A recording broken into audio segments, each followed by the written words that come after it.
Neutral کو گالی بنا دیا گیا۔ ہم نے کہا بغیر ثبوت من گھڑت الزامات ادارے پر نہ لگائیں۔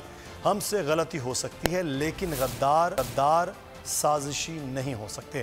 ماضی کی غلطیوں کو 20 سال سے اپنے خون سے دھو رہے ہیں۔ ملک سے وفاداری کی بات کرتے ہوئے ترجمان پاک فوج لیفٹیننٹ جنرل بابر افتخار کی آواز بھر گئی۔ کہا ہمارے خلاف غدار اور نیوٹرل کا بیانیہ اس لیے بنایا گیا کیونکہ فوج نے غیر قانونی کام کرنے سے انکار کیا، عوام کو گمراہ کیا گیا۔ آئین آزادی اظہار رائے کا حق دیتا ہے، کردار کشی کا نہیں۔ نامی سے ایک سیاسی مداخلت کی توقع کی جو کہ آئین پاکستان کے خلاف لفظ اے پولیٹیکل نیوٹرل کو ایک گالی بنا دیا۔ ہم سب کو انکوائری کمیشن کی رپورٹ کا انتظار کرنا چاہیے۔ جب تک کوئی حتمی رپورٹ سامنے نہیں آ جاتی کسی پر الزام تراشی کسی صورت مناسب نہیں ہے۔ میری آپ سے ریکویسٹ ہوگی کہ اپنے اداروں پر اعتماد رکھیں۔ اگر ہم سے ماضی میں کوئی غلطیاں ہوئی ہیں تو پچھلے 20 سالوں سے ہم اپنے خون سے ان کو دھو رہے ہیں۔ یہ آپ کی فوج ہے۔ یہ وردی پہنے ہوئے 35-40 سال نوکری کے بعد کوئی غداری کا توق لٹکا کے گھر نہیں جانا چاہتا۔ ہم کمزور ہو سکتے ہیں، ہم سے غلطیاں ہو سکتی ہیں، مگر ہم غدار اور سازشی ہرگز نہیں ہو سکتے۔ اگر کوئی فوج کے خلاف بات کرتا ہے، فوج کے اوپر کوئی تہمت لگاتا ہے، تو جیسے آزادی اظہار رائے کا حق پاکستان کا آئین دیتا ہے، اسی طرح کردار کشی کی اجازت بھی پاکستان کا آئین نہیں دیتا، اور اداروں کے اوپر خاص طور پہ بات کرنے کی اجازت بھی پاکستان کا آئین نہیں دیتا۔ 27 مارچ کو جلسے میں کاغذ کا ٹکڑا لہرانا حیران کن تھا۔ پاکستانی سفیر کی رائے کو سیاسی مقاصد کے لیے استعمال کیا گیا۔ ترجمان پاک فوج نے کہا ہے سائفر پر ڈرامائی انداز میں ایسا بیانیہ دینے کی کوشش کی گئی جس کا حقیقت سے واسطہ نہیں ہے۔ حقائق منظر عام پر آنے سے من گھڑت اور کھوکھلی کہانی بے نقاب ہوئی۔ ISI کو سائفر سے متعلق کسی سازش کے شواہد نہیں ملے۔ اس سال مارچ سے ہم پر بہت پریشر ہے۔ ہم نے فیصلہ کیا ہوا ہے خود کو آئینی کردار تک محدود رکھنا ہے۔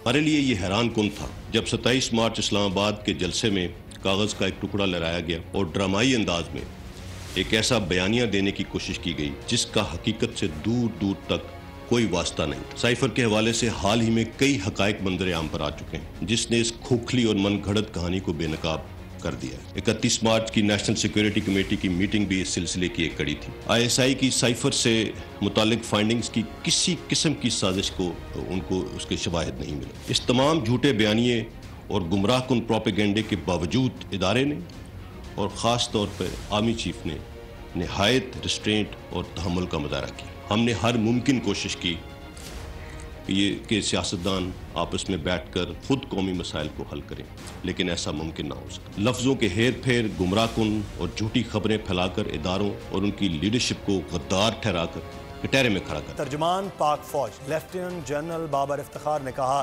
کہ خیبر پختونخوا حکومت نے ارشد شریف کے حوالے سے تھریٹ الرٹ مخصوص سوچ کے تحت جاری کیا۔ اس کا مقصد ارشد شریف کو ملک چھوڑنے پر آمادہ کرنا تھا۔ وہ ملک چھوڑ کر جانا نہیں چاہتے تھے مگر انہیں یہ باور کرایا گیا کہ انہیں ملک میں خطرہ لاحق ہے۔ تھریٹ الرٹ کی معلومات وفاقی حکومت یا اداروں سے شیئر نہیں کی گئیں۔ DG ISPR نے پریس کانفرنس میں کہا ارشد شریف کی موت پر جھوٹا بیانیہ بنایا گیا، لوگوں کو گمراہ کیا گیا۔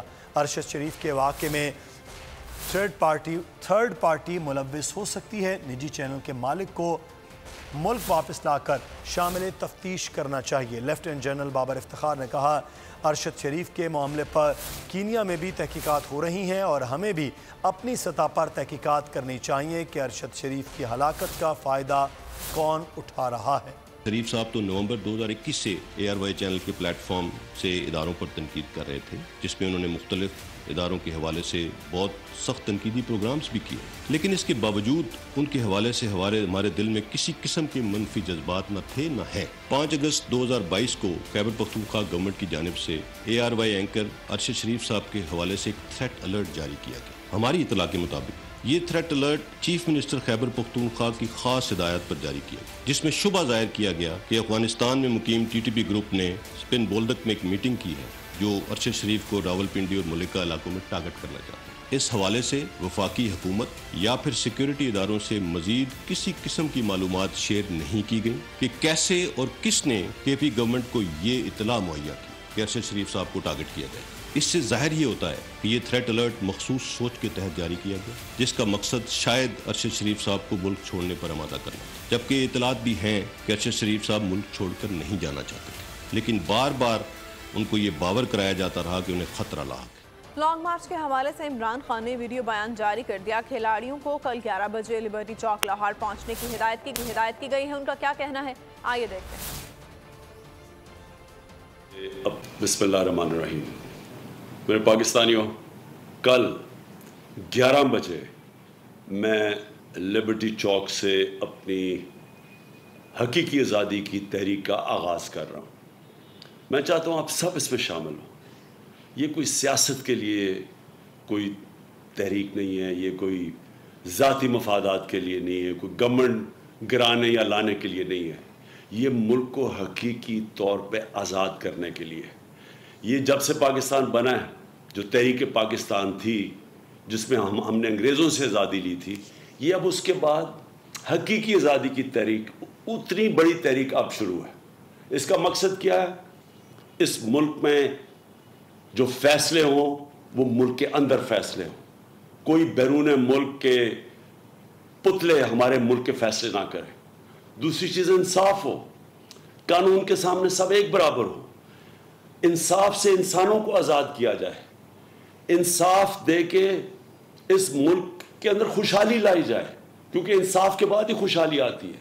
یہ چھوٹا سا طبقہ جو قبضہ کر کے بیٹھا ہوا ہے، جو ہر وقت چوری کرتا ہے اور اپنے آپ کو NRO دے دیتا ہے، ان سے آزادی کے لیے یہ تحریک ہے۔ انشاءاللہ ہم کل نکلیں گے صبح 11 بجے اور یہ تحریک چلے گی۔ یہ تب تک نہیں رکے گی جب تک ہم اس ملک کو حقیقی طور پہ آزاد نہیں کرتے، اور وہ تب ہوگا جب ایک عوام فیصلہ کرے گی صاف اور شفاف الیکشن سے کہ کس کو اس ملک کی قیادت کرنی چاہیے۔ یہ نہیں کوئی باہر سے سازش ہو اور اندر یہاں بیٹھے ہوئے غدار ان کے ساتھ مل کے حکومت گرا کے اور پتلے اوپر بٹھا دیں۔ ہم وہ ملک چاہتے ہیں جو قائد اعظم نے جس کی جدوجہد کی، ہم وہ ملک چاہتے ہیں جو علامہ اقبال کی خواب تھی۔ پاکستان زندہ باد۔ آج میں آرمی چیف کو مدت ملازمت میں غیر معینہ مدت تک توسیع کی پیشکش کی گئی۔ یہ پیشکش تحریک عدم اعتماد کے خاتمے کے بدلے کی گئی، جو آرمی چیف نے ٹھکرا دی۔ DGISI لیفٹیننٹ جنرل ندیم انجم نے پریس کانفرنس میں کہا کہ اگر آپ کا سپہ سالار غدار اور میر جعفر ہے تو آپ رات کے اندھیروں میں کیوں ملاقاتیں کرتے ہیں؟ آپ کے قول اور فعل میں کھلا تضاد کیوں ہے؟ DGISI نے واضح کیا کہ نئے آرمی چیف کی تقرری وقت پر ہوگی۔ مارچ کے مہینے میں آرمی چیف کو ان کی مدت ملازمت میں غیر معینہ مدت کی توسیع کی پیشکش بھی کی گئی۔ یہ بہت پرکشش پیشکش تھی، لیکن انہوں نے اس کو بھی ٹھکرا دیا، اس لیے کہ انہوں نے جو بنیادی فیصلہ کیا تھا کہ ادارے کو متنازع رول سے ہٹا کے آئینی رول پہ لانا ہے۔ بٹ میں یہ ضرور پوچھنا چاہتا ہوں کہ اگر آپ کا دل مطمئن ہے کہ آپ کا سپہ سالار غدار ہے، میر جعفر ہے، تو ماضی قریب میں اتنی تعریفوں کے پل کیوں باندھتے تھے آپ؟ اس کی مدت ملازمت میں اتنی توسیع کیوں دے رہے ہیں؟ عجیب بات ہے، آپ سمجھتے ہیں سپہ سالار غدار ہے، لیکن آپ انہیں کہہ رہے ہیں کہ پوری زندگی کے لیے اگر آپ نے اس ملازمت میں رہنا تو رہیں، اور اگر وہ واقعی آپ کی نظر میں غدار ہے، آپ کی سوچ میں غدار ہے، تو پھر آج بھی ان سے پس پردہ کیوں ملتے ہیں؟ لیکن یہ نہ کریں کہ آپ رات کی خاموشی میں بند دروازوں کے پیچھے ہمیں ملیں، اپنی آئینی غیر آئینی خواہشات کا اظہار کریں، وہ بھی آپ کا حق ہے، لیکن یہ نہیں ہو سکتا کہ دن کی روشنی میں اسی بندے کو آپ غدار کہیں۔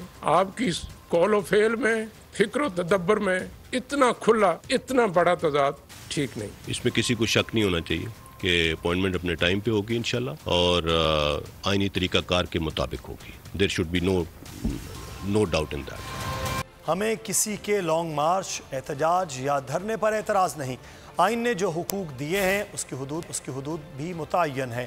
DGISI لیفٹیننٹ جنرل ندیم انجم نے پریس کانفرنس میں کہا، فوج کو حالات قابو کرنے کی ضرورت پڑی تو ضرور کرے گی، حکومت کو ضرورت پڑی تو فوج ضرور مدد کرے گی، کسی کو سیاسی عدم استحکام لانے کی اجازت نہیں دیں گے۔ انہوں نے کہا کہ جب زیادہ لوگ اکٹھے ہوں تو خطرہ ہوتا ہے، سیکیورٹی دینا ہمارا فرض ہے۔